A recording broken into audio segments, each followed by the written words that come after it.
back to the podcast. I'm Raz and Samurai here, joined by our good buddy Speed. What up? And then our other team Sleeveless member. Oh, Speed representing the dojo on the podcast. Let's get that in there. Let's not forget that. And then joining me, my teammate from Team Sleeveless, Raz is Gosu. How's it going, buddy? Good. Making some dinner. How's it going? Yeah, we're here. And we are going to be taking a look at the last regional stats again. And then we're going to make some predictions for the Florida regional going on Sunday. Speed, I actually think out of all of us, I think you know the most about that particular tournament. Can you explain to us what exactly is going on with the Florida regional? And I know there's some controversy regarding side events and things like that. Yeah, so it was a lot of talk about them doing side events, not doing side events, 3v3s, 1v1s. They made a post earlier today, and they're doing two 1v1s, one at 1 o'clock, one at 3 o'clock. But Sunday, the big regional, they might be doing the side event also, but the main event should be starting like 10:30, and 9 times out of 10, it'd be 8 rounds, unless there's a pair down, win-lose situation that could push it to 9. So, don't leave out the building after your 8th round. You know what I mean? 9 rounds would be insane. So are we looking at a bigger turnout for this than Peoria or Peoria or however you say that? From some of the hot spots in Union Arena, I think Florida is one of those top 3 spots where it's like a lot of players, a lot of people in Florida play card games, Digimon, Pokemon, Magic, and they do a lot of other regionals there.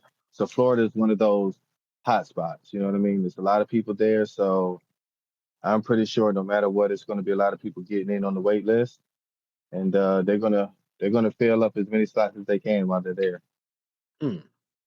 Through that, back when I played Dragon Ball Super about 8 years ago, Pro Play Games was one of the big names in Dragon Ball Super, and I believe they are based out of Florida. Yeah, Very big venue. They've hosted Yu-Gi-Oh ones at this building, so 1,000+ people. So it has the power, but who knows what they're going to stop the capacity at. Likely it's been like 384, almost 400 people, but I wouldn't be surprised if it's over 400. Wow, that's insane. I don't think I've ever been to a tournament that large in my life. Okay, get serious out there. All right, so before we really get into Florida predictions, we have the updated EX Burst results for the Peoria regional. I don't remember who exactly was in charge of putting this together, but I do know they worked very hard to get these decks done up and made sure that everything was in there. And we still have this massive diversity change, right? It looks like 16% were running Sungjin Woo in some capacity. 16% were on Yellow Eva, the Ray deck, which Asuka, no one's shocked there. 16% were on Red Shinji, the Evangelion Test Type 01. 9% on Red Chihiro, and we know that took second and third place, so that's pretty great. Then we had 9% on Purple Eva there, 6% on Red Kenshin, 6% on Purple Saito, 22% on all others. Pretty phenomenal turnout, if you ask me, especially with deck diversity and where regionals has been.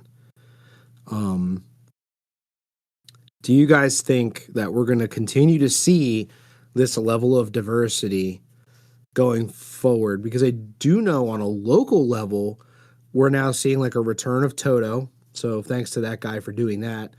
None of us wanted to see that sleeper come back. That's You want to know who's playing that, by the way? I can guess. Go ahead, guess. Ben. No, Danny. No kidding. No Ben kidding. was actually playing a Code Geass deck. I don't even know what it was because I didn't get to talk to him about it. Probably But he Lancelot. was literally opening Code Geass Volume 2 as I was entering the store. And I was like, bro, why are you opening up Code Geass Volume 2? And he was doing pretty good with it. It was purple. I don't know what it was. I'm not familiar with Code Geass, unfortunately. Yeah, I don't know about Probably you Gwen. guys. What's up, Speed? It's probably the purple Gwen deck. That's the better That's purple what I deck. was thinking, but I didn't see a copy of Gawain on the board, so I was like, I don't know if that's what it is. Okay, I don't okay. I don't know He about said he you was playing guys, a D but tier deck, so I don't know. I do not like playing against Toto. And I know now that it's going to be coming back for a while. I'm like, It oh, was a very rough game for me. I'll tell you that much.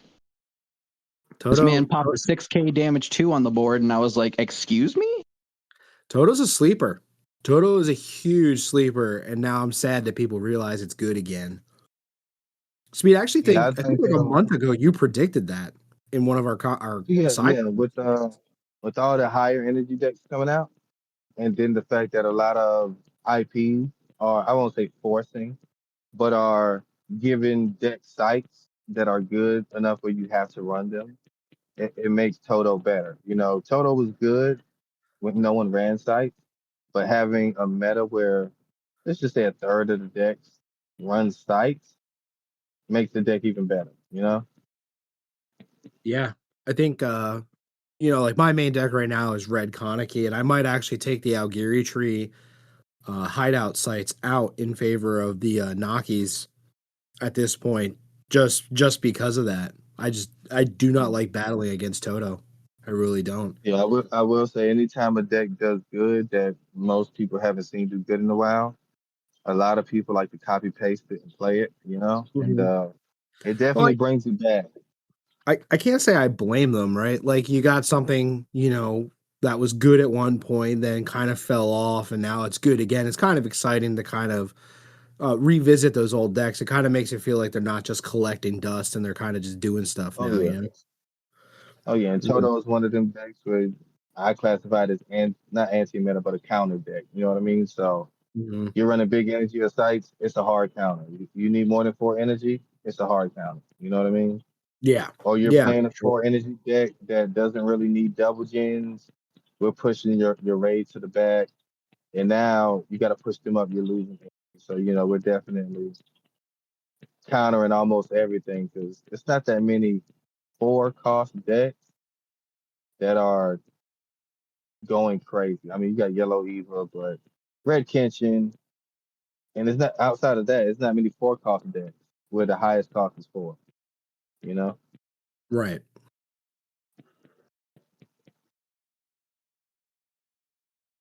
Um, hmm. So based on all of that, uh, what do you guys foresee going down at the Florida regional? I mean, I've watched 3 regionals now, and I'm kind of familiar with how that sort of goes, and we've seen the deck diversity evolution over the last few. What do you guys think we can expect to see in Florida?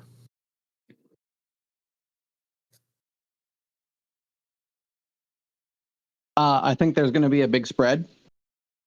So last year when Kenshin and Eva were dominant, those were the sets. Those were the main sets that we had just gotten from Japan. Everything else we had was old and outdated for the most part. You Hmm. know, Japan jumped around from like giving us box set 1, 2, 10, 12, Kenshin box set 41. Oh, okay. And all of a sudden Kenshin blew everything up. We got Eva. Eva's also box set 40 something. Tokyo Ghoul, box set 40 something. Sakamoto Days, box set 40 something. So a lot of the stuff that we've been getting, Kagurabachi, like box set 42, 40 something. Everything we've been getting, for the most part, the last couple months, has been catching us up to a Japanese meta, put it lightly. Hmm. So These decks are all competitive. They're all very good. Most of them run 8 specials. We've got 5Ks, we've got snipes, we've got impacts everywhere. Yeah, that's what we're dealing with now. So I think the sky's the limit. Anything that's come out in the last couple months, plus some sleepers, plus some rogues, I think we could see just about anything in the top 32. I'm really hoping to see more Tokyo Ghoul representation in the top. I really am, especially the yellow CCG and Shu. I know we got Shu in 4th place in the last tournament, but I'm kind of hoping to see a little more yellow CCG because I feel like that's a deck that's not getting as much love as it deserves right now, and I think Shu overall is just a fantastic. I know it doesn't have any 5K natural bodies in it, but 12 removal is that's a tough one to beat on, and that's also why yellow CCG I think deserves it because technically it's got 12 removal in it as well. Mm-hmm. Yeah, I mean, me personally, I think I would love to see red CCG, any red Tokyo Ghoul deck, but red CCG for sure. Do better, do good. I know it's out there. I know it's not in the top 32, but I know it's somebody going 6-2 with it who points didn't work out, so they didn't get to show those stats off. You know what I mean? But definitely want to see that. I am kind of surprised that I didn't see any Fight Purity in the top as well, just because when things get in the top and then they do better, more people go towards it. I know a lot more people gonna be playing Toto. Look at the yellow Arima deck. Somebody got 22nd, Jason, and then somebody played it again. Somebody got 14th or 12th with it. You know what I mean? So when Yeah. decks do good, people play them, and when they do better, more people play them. And I was surprised not to see that in there. But I think Spear could win it as long as they're not greedy. They're playing a more consistent version of the deck since the ban, and I think Spear can win it. Spear is going to win a reason. That It's wouldn't just me. surprise me.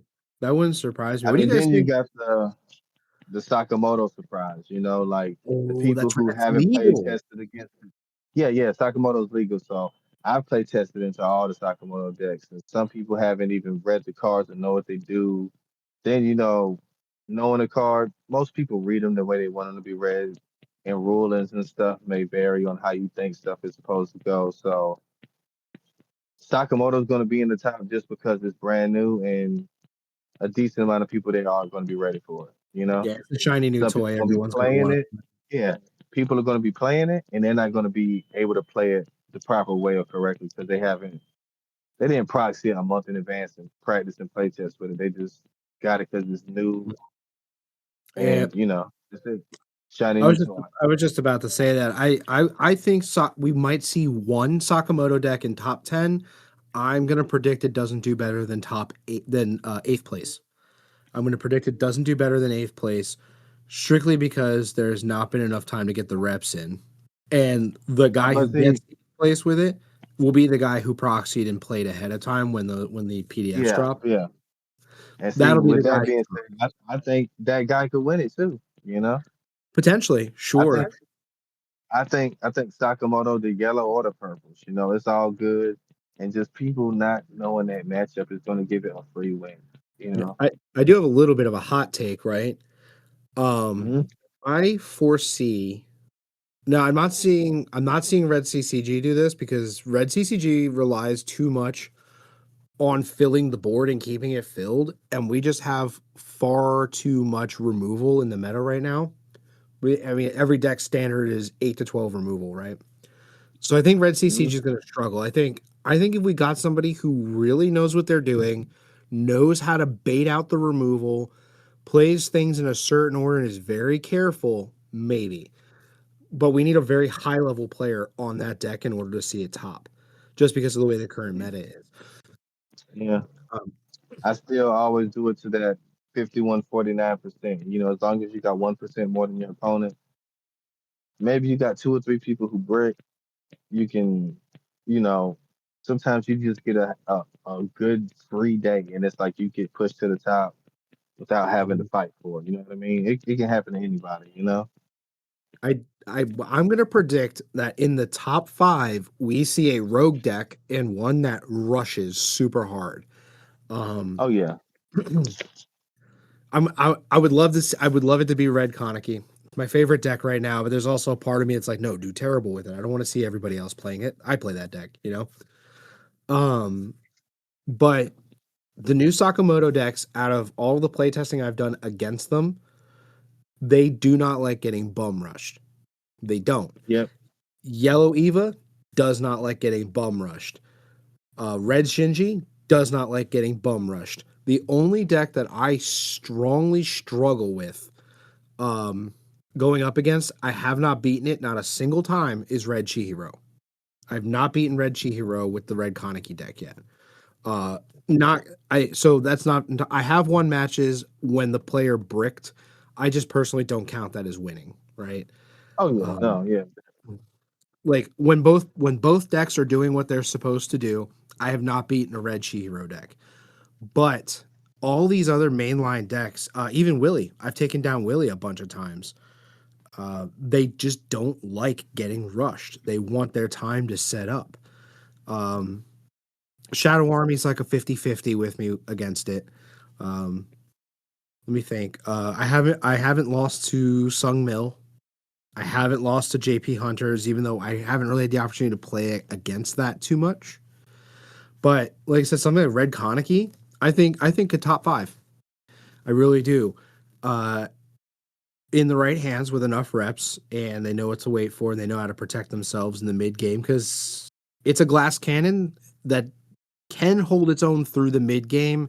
If you drag it into the late game, it's not going to do very well. But it can hold its own up through like turn 7 or 8 if you know what Now you're doing. You know. I will say this, since we're talking about Red Hero, as a white purity player, I feel like that's my worst matchup. Just because it's like a mix between Kenshin and Mustang, Yeah. and the fact that the mix it has with Kenshin isn't it kills. You know what I mean? So Chihiro pops something and you block and lose about it. That's a 2 for 1. You know what I mean? Like they get too many advantages on top of the fact that they kill. Like Kenshin more comfortable blocking against Kenshin and saving bodies and not taking damage. But the deck that kills it Yeah. is never good. It's so fast. They can close the game out with a potential triple attack. I wasn't surprised at the last regional that two of them back to back got second and third, you know? And a Right. second place player running one final. I mean, isn't crazy, but the guy from the Canadian regional, he ran no finals and he got in the top, you know what I mean? So Yeah. people are definitely experimenting and pushing the limits to that deck, man. So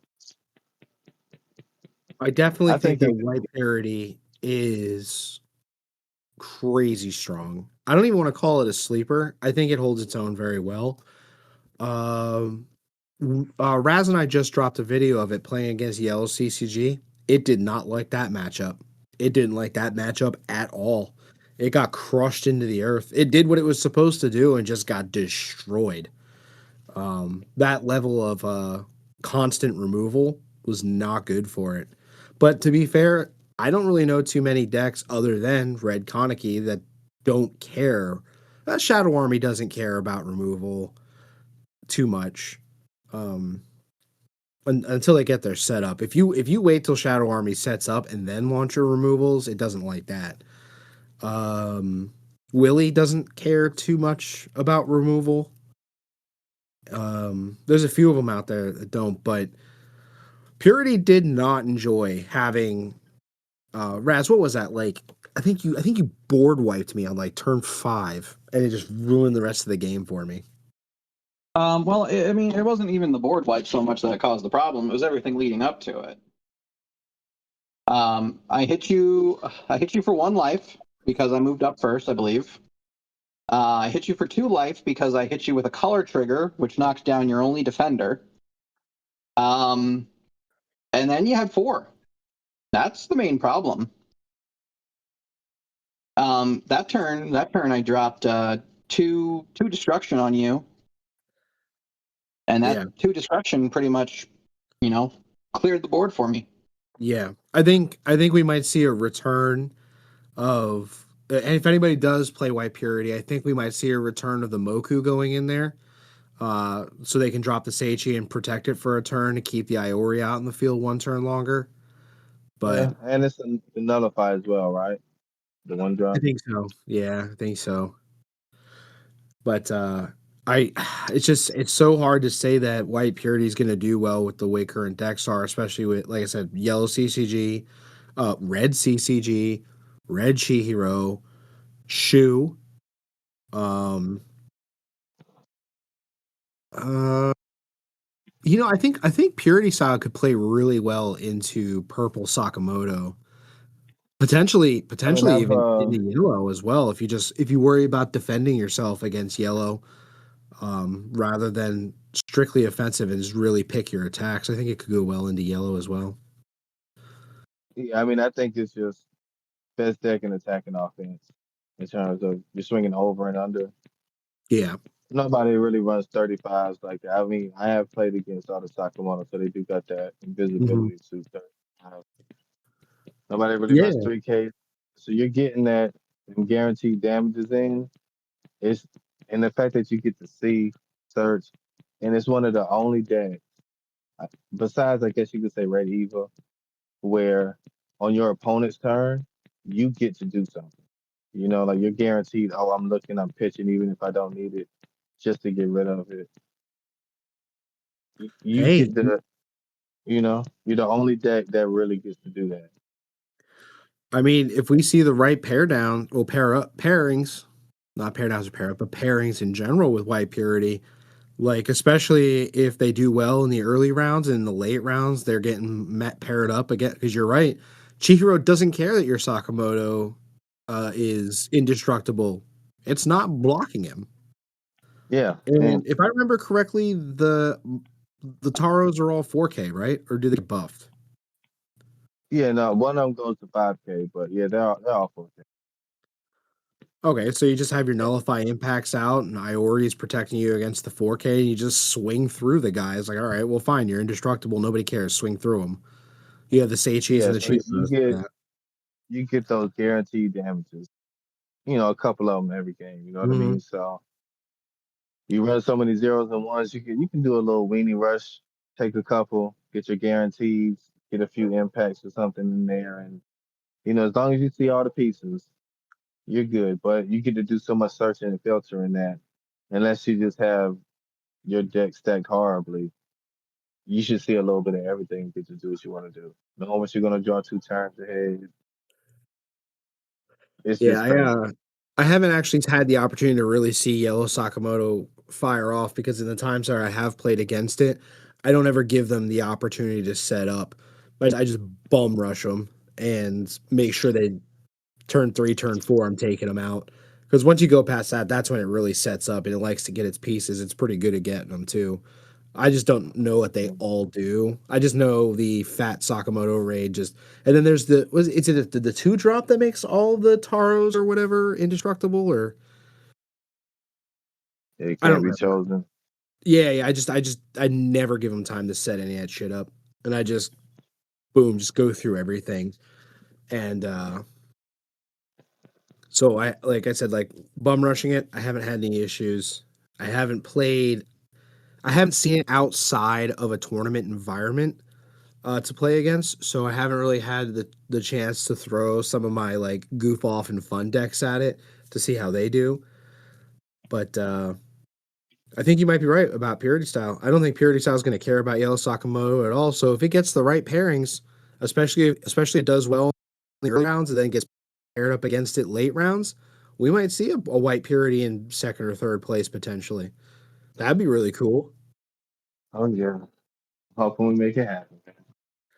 All right, so here's the real question: where do you guys think first place is going to be? Do we think we're going to see another solo leveling first place? Do you think Tokyo Ghoul is going to make a showing? Do we think Red Shinji is going to show up? Like, what are we thinking here?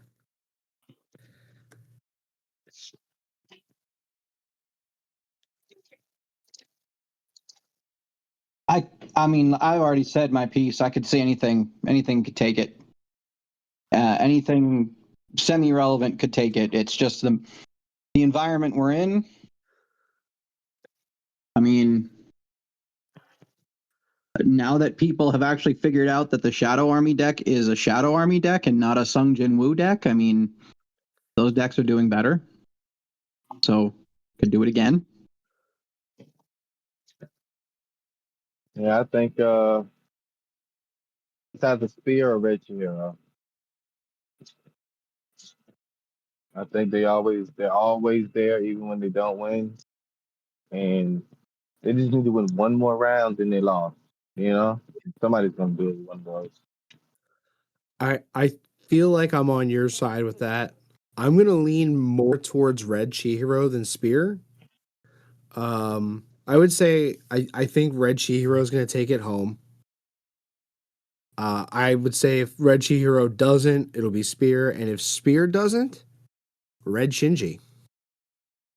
I think Red Shinji has a real opportunity in the meta to take that first place spot. Um, Although I also wouldn't be super duper shocked if we saw another rogue first place like we did with Shadow Army and Peoria, Oh yeah. I mean the meta's diverse, anything can take it. which is exciting because before it's like, what do Yeah. you guys think it's going to be? Red Kenshin, you know? Yeah, it's the most healthiest meta we've had so far. You know, the pie charts getting split up more and more. Yeah. Do we think that as much as I can't stand playing against that deck, I think Toto's going to have a stronger representation given how well it performed at the last regional. Do we think that there's a chance we could see that again in the top, if not taking first place? Uh I think definitely think it's in the top. I will say I'd have to double check on the Kenshin, the fake zero drop that they got. If it's Hmm. legal now, because if it is, I could definitely see a lot more Kenshin plays, even though it's always a decent amount of them. You know, a lot more people playing that I have as a hot well. take. I have a hot take on that. Like the fake zero drop is fantastic. I know it can kill. I really don't think it's going to make enough of a wave with the red Kenshin deck Yeah, that we're going to see a resurgence of red Kenshin. Like we have 6% representation in the last tournament. If the fake zero drop is legal, I I'd be shocked if it went over 9. I really would. yeah. I mean, it's first three turns is the biggest thing it does. You know what I mean? After that, it's kind of irrelevant. Yeah. I think so I was watching Purdy M Joey's videos yesterday. I was binging them and he said that the Kenshin raid out of life is the best raid in the format right now and I agree with him on that. And it kind of always seems to be there, but I Yeah, really don't see the fake zero making enough of a wave that well, on paper, I don't see it making enough of a wave that it really does that much damage. I think it's going to come down to the individual gamer. Um, oh yeah, for you sure, you for get sure. that fake zero out there, and then you drop like the zero drop step Kenshin, and you have 2 attackers, and you go live turn 2. I think people might tilt. So if we do see Kenshin winning like that with a in the event that the fake zero is legal, I think it's going to be more due to player emotions than anything else. I really don't think the zero drop is that serious of an issue that people need to be scared of it. Yeah, I mean the first three turns, and at the most, depending on their build of the deck, it adds four more active triggers. That's the best it does for the deck. You know what I mean? First three Yeah. turns. Yeah. I I mean, like I said, like with the amount of removal out there, like okay, you snap me up for a couple life real early. All right, well, here's my yellow CCG deck. Here's Shu, here's Red Chihiro, here's all this stuff that is simply just gonna just start peeling your raids off the board. And let's be honest, if you take those Kenshin raids off the board, either the turn they're played or on your turn, the deck just doesn't work. Oh yeah. Faster they go, the easier it is. The longer the game go on, the higher the chances of you winning. Yeah, you've got the 4-2 Ken